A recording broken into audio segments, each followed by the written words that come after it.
對嘅體型就係成長。咁所以兩隊對比落嚟競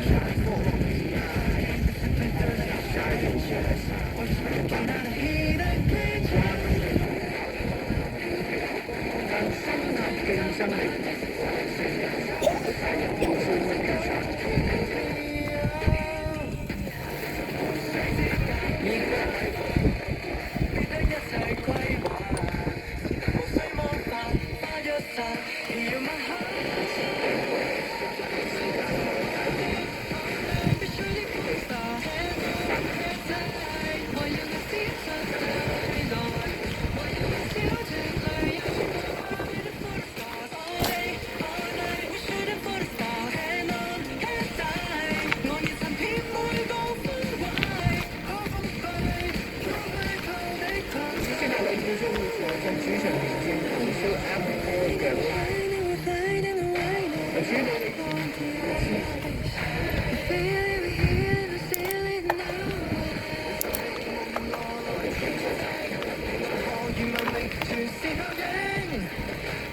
18度，有啲凍。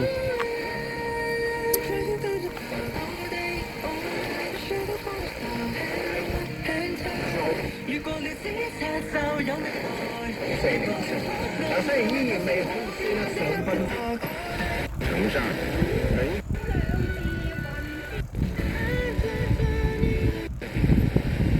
希望。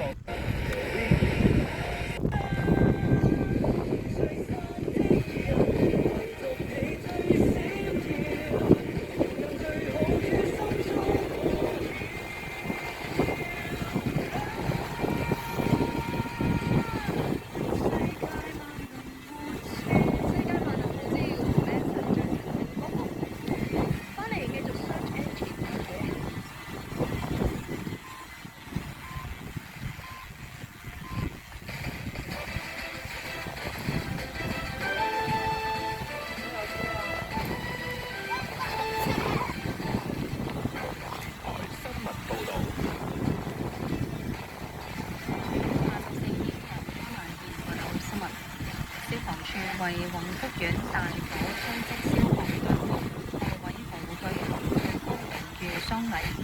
靈車下晝大約1點抵達浩洋，家人手持遺照，由多名學徒扶靈。何偉豪嘅頭盔亦喺靈柩上一同安葬。家屬同消防處處長羅恩耀等在場嘅家友車廂，希望能夠喺過節獻花，有家屬亦帶同愛犬到場告別。墓地擺放何偉豪母同友、家屬同官員等嘅花圈。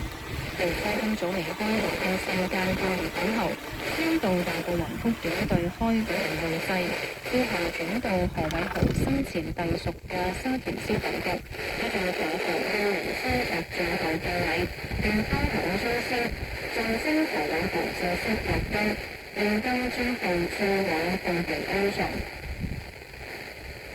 據簡披西貢醫院上晝11點發生走火事件，一名涉嫌搶劫同盜竊新舊罪名嘅35歲男子，被押解到醫院照 X 光期間逃脫，大批警員正喺醫院一帶搜路。律政司司長林定國表示，香港特別公約係全球首屈一指嘅爭議解決中心，為廣島有嘅全國香港世界級科技同專業人才，為比較高效嘅司法系統。林定國喺一個有關業界爭議調解嘅會談致辭，做一個實於本港嘅法治調解員，將調解到本港作為解決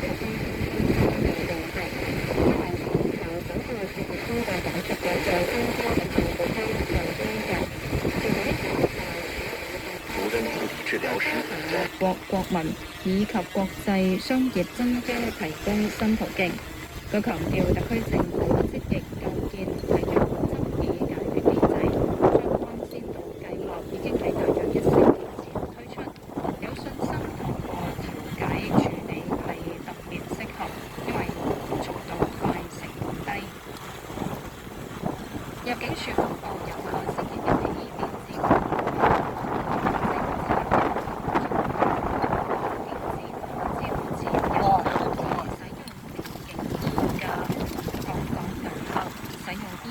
自助辦理出入境檢查手續服務嘅合資格年齡